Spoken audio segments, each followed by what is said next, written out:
allez bien. Aujourd'hui je reviens pour une nouvelle vidéo que je n'ai jamais faite sur cette chaîne YouTube.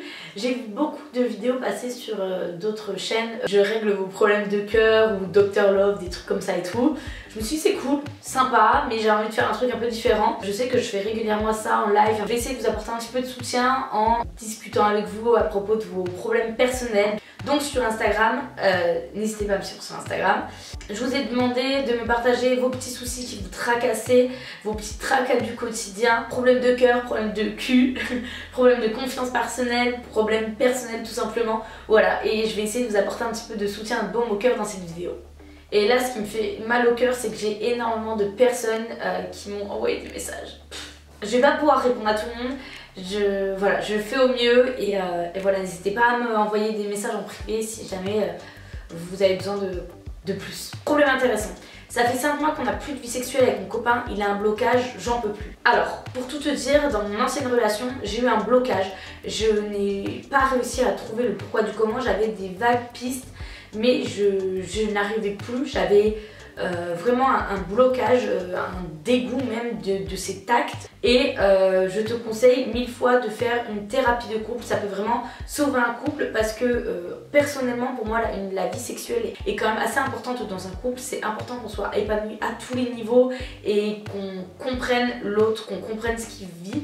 Et une thérapie de couple ou qu'il aille voir un sexologue, ça peut vraiment l'aider et vous aider par la même occasion parce qu'on voit que dans ton message que tu souffres aussi et que c'est vraiment quelque chose qui te tracasse, autant pour lui que pour juste toi aussi ton plaisir personnel quoi. Si vraiment ça continue et que même avec des discussions, parce que peut-être que vous manquez aussi de communication, essayez de voir avec lui, peut-être essayer de déceler toutes les petites choses qui auraient pu créer ce blocage. Si même malgré tout ça, ça ne passe pas, il faut pour moi s'aider d'un professionnel, donc d'un sexologue, faire une thérapie de couple si besoin aussi, si ça crée une mauvaise entente entre vous, voilà. Mais c'est vraiment quelque chose qu'il ne faut pas prendre à la légère. Pour moi c'est pas un problème banal, surtout là tu me parles de blocage, donc ça se trouve il y a eu quand même un traumatisme de son côté qui crée ce blocage là, donc ouais, c'est pas quelque chose qu'il faut laisser sur le côté en se disant ça va passer.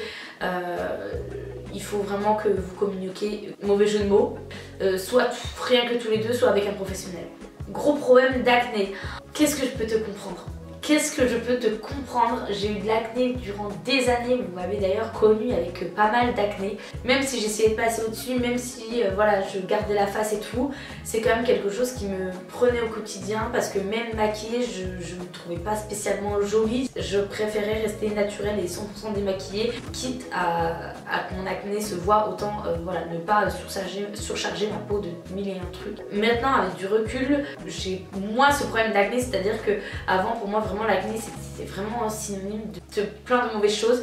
Maintenant quand je me vois avec quelques boutons, je n'ai pas ce même ressenti. Quand je vois des personnes avec beaucoup ou un peu d'acné, je les trouve très jolies quand même. Je fais plus une fixette sur ça, mais c'est vrai que c'est plus facile pour moi qui suis un peu sortie de tout ça. Essaye de voir d'où vient le problème, essaye de voir un dermato, de parler aussi avec ton médecin traitant, il peut aussi te donner quelques pistes. Moi je sais que j'ai pris la pilule, je recommande pas franchement ça, mais ça m'a vraiment sauvé mon acné et ma peau. J'avais peur qu'en arrêtant la pilule ça revienne, finalement non, parce que je pense que j'avais passé cet épisode d'acné. Je comprends tellement, apprends à t'aimer malgré ça, même si ça te prend sur le moral. Si vraiment tu vois que c'est trop oppressant dans ta vie de tous les jours, comme je te dis, consulte, parce que voilà, c'est pas moi qui vais pouvoir t'aider concrètement là-dessus, mais essaye ouais, de mettre en valeur aussi les choses que tu aimes. Si tu adores tes yeux, mets en valeur tes yeux. Si tu adores ta poitrine, mets en valeur ta poitrine. Si tu adores tes jambes, mets en valeur tes jambes. Essaye de mettre en valeur ce que tu apprécies beaucoup chez toi et ça va peut-être te permettre d'être plus en confiance et de surpasser ce petit complexe là. Cacher ma grossesse, oh, félicitations! J'espère que tu la caches pour les bonnes raisons et si c'est ça, c'est pas vraiment un gros problème et je suis juste trop contente pour toi, félicitations ma belle. J'ai vu aussi beaucoup de personnes comme ça, l'argent ça devient très difficile de finir le mois. J'en ai parlé dans ma dernière vidéo, je suis loin d'être la plus à plaindre, mais je connais les fins de mois un peu stressants avec tout un tas de factures qui te tombent en même temps et que tu te dis ok, en chantier, mais je vais faire comment? Donc je comprends ce stress constant. Je sais pas trop quoi te dire parce que là je rêverais également de gagner à l'euro million. J'espère juste que ça passera pour toutes les personnes qui m'ont envoyé ce message là, que c'est qu'une passe et que vous allez réussir à voir le bout du tunnel et que ça sera vraiment que de mauvais souvenirs dans quelques temps. J'ai peur d'être maladroite sur ce sujet, donc juste courage les filles. Problème de dents de sagesse à retirer semaine pro. Je comprends que ça te pèse un peu sur le moral, que c'est pas fun, mais ça va le faire. T'inquiète pas, je me suis enlevé les 4 dents de sagesse d'un coup en anesthésie locale, donc c'est-à-dire que j'avais juste la bouche d'anesthésier, et 2 jours après j'étais en festival, donc je sais que la douleur n'est pas la même pour tout le monde, mais clairement pour moi c'était largement supportable, et même si c'était pas très agréable, ça passait. Donc t'inquiète pas, c'est un peu stressant, c'est pas très agréable et tout, mais ça va le faire et tu vas être contente de l'avoir fait, même si tu t'en rends pas forcément compte. Mais je sais que les personnes qui n'ont pas retiré leurs dents de sagesse, quand ils deviennent un peu plus âgés, un peu plus darons, ils regrettent parce que ça peut vraiment te faire des douleurs que t'as pas envie de ressentir. Voilà. Amoureuse, mais là j'ai eu un coup de foudre pour un autre garçon, je suis dans une belle merde. Effectivement, là je pense qu'on est dans une bouse assez conséquente. Avec du recul, je te dis juste que tu n'es pas amoureuse. Je ne pense pas que tu le sois en tout cas. Si tu es dans une relation mono-amour, je sais pas comment on appelle ça, tu es encore dans le déni, tu t'es peut-être pas encore rendu compte de ça.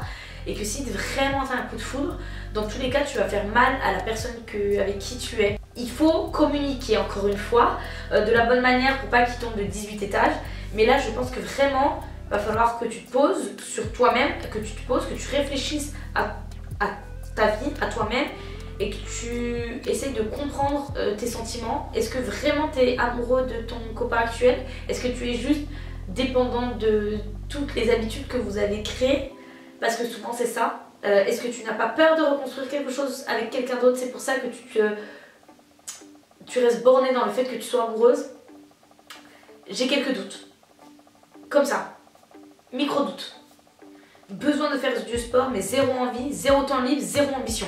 Ah oui, là on part de bas hein, quand même. Alors déjà, il y a un truc qui colle pas dans ton message. Très envie de faire du sport, mais zéro ambition. Non, si tu as très envie, je pense que tu as quand même un minimum d'ambition. Donc ne te dévalorise pas. Tu dois certainement avoir une ambition bien cachée, mais qui est là. Zéro temps libre. Alors, je connais pas ta situation, mais souvent... on pense qu'on a zéro temps libre, mais c'est parce que juste notre temps libre, on préfère l'utiliser pour faire autre chose. Par exemple, se relaxer 10 minutes sur TikTok. Peut-être que ces 10 minutes-là, tu pourrais t'en servir pour faire 10 minutes de sport chez toi à la maison tranquille. Commencer comme ça. C'est juste que là, pour le coup, il faut de la motivation et... Ah, attends. C'est besoin de faire du sport. Pourquoi? Quel besoin? Je viens de relire le message. Besoin de faire du sport, mais zéro envie, zéro temps libre, zéro ambition. Besoin. Qui t'impose là? C'est toi qui t'imposes à toi-même. Si c'est ça, c'est que tu en as un minimum envie. Si c'est le regard des autres qui t'impose de faire du sport, alors là, non, reste sur ton canapé, chill. Chill. On va aller sur une question qui est plus légère, mais pas si fun. H24, j'ai envie de faire l'amour avec mon copain, mais genre tout le temps, constamment. Une libido plutôt désinvolte. Hein. J'ai des phases de ma vie où je suis comme ça, et genre à chaque fois que je le regarde, je suis là... Je comprends, c'est pas évident tout le temps. Et si vraiment c'est une vidéo qui ne peut pas suivre, parce que voilà, essaye d'apprendre à te faire plaisir par toi-même. Ça va éviter tout un tas de problèmes peut-être. Voilà, il existe des super sextoys, des super même, t'as des super doigts, t'as des super mimines, tu peux faire beaucoup de choses avec, t'as des super pommeaux de douche. Vraiment, il y a de quoi faire pour te faire plaisir toi-même et ça peut peut-être te soulager un petit peu. 4 messages, la PMA. Je ne m'y connais pas du tout. Par contre, si vous voulez, je peux faire un groupe avec des gens qui sont dans ce process-là. Vous pourrez peut-être vous aider entre vous parce que là, je ne peux strictement pas ouvrir ma bouche à ce sujet puisque je n'y connais absolument rien. Et voilà, je n'ai pas connu ça. Devoir constamment faire quelque chose par peur de déprimer si mon cerveau n'est pas occupé. Pour moi, ça c'est signe t'as quand même d'un problème personnel plus profond que ça. Je pense que tu es quelqu'un qui aime tout contrôler et du coup tu es H24 dans ce contrôle permanent de toute ta vie qui fait que tu ne t'autorises pas de pause pour déconnecter et juste en fait passer 5 minutes à chill parce que juste Ben ouais, comme tout le monde, des fois c'est cool d'être tranquille, se poser et de rien faire. Tu dois t'imposer un rythme de vie qui va te faire craquer un jour ou l'autre parce que ce n'est pas humain de faire quelque chose tous les jours, toutes les secondes où tu as tes yeux ouverts. Il y a un moment, ton cerveau a besoin aussi de se reposer. Je connais un peu ce mécanisme-là, c'est-à-dire que même quand tu dors, ton cerveau, il travaille. Non, donc quand tu dors, ton cerveau, ça serait bien qu'il dorme aussi un petit coup là, parce que je pense qu'il a bien déjà assez travaillé les autres 17 heures de ta journée. Ok, si tu as vraiment besoin d'être occupé à 24 parce que tu es dans une phase où tu as besoin de te reconstruire, de reprendre goût à la vie et tout, accorde-toi des activités qui te font plaisir, pas forcément du travail et tout, genre je sais pas, aller te balader, tu vas prendre l'air, une activité genre regarder une série tranquille où ton cerveau déconnecte un petit peu mais ça te fait quelque chose qui te fait plaisir. Il faut voilà, apprendre à juste peace. Sur ce, j'ai trop kiffé ce format vidéo, je sais pas ce que vous en avez pensé mais moi vraiment j'ai trop adoré faire ça. Si ça vous intéresse, je vais faire une partie 2 qui sera postée dans quelques semaines. Ouais, j'ai trop aimé répondre à tout ça, j'espère que je vous ai apporté un peu de réconfort. Je sais que j'ai beaucoup rapproché à des problèmes que j'ai déjà eu. J'ai beaucoup ramené la situation à ma propre vie, mais c'est aussi pour vous donner des exemples que j'ai parfois peut-être déjà vécu, etc. Et peut-être vous donner un peu d'espoir. Bref, sur ce, je vais vous laisser et je vous fais de gros bisous.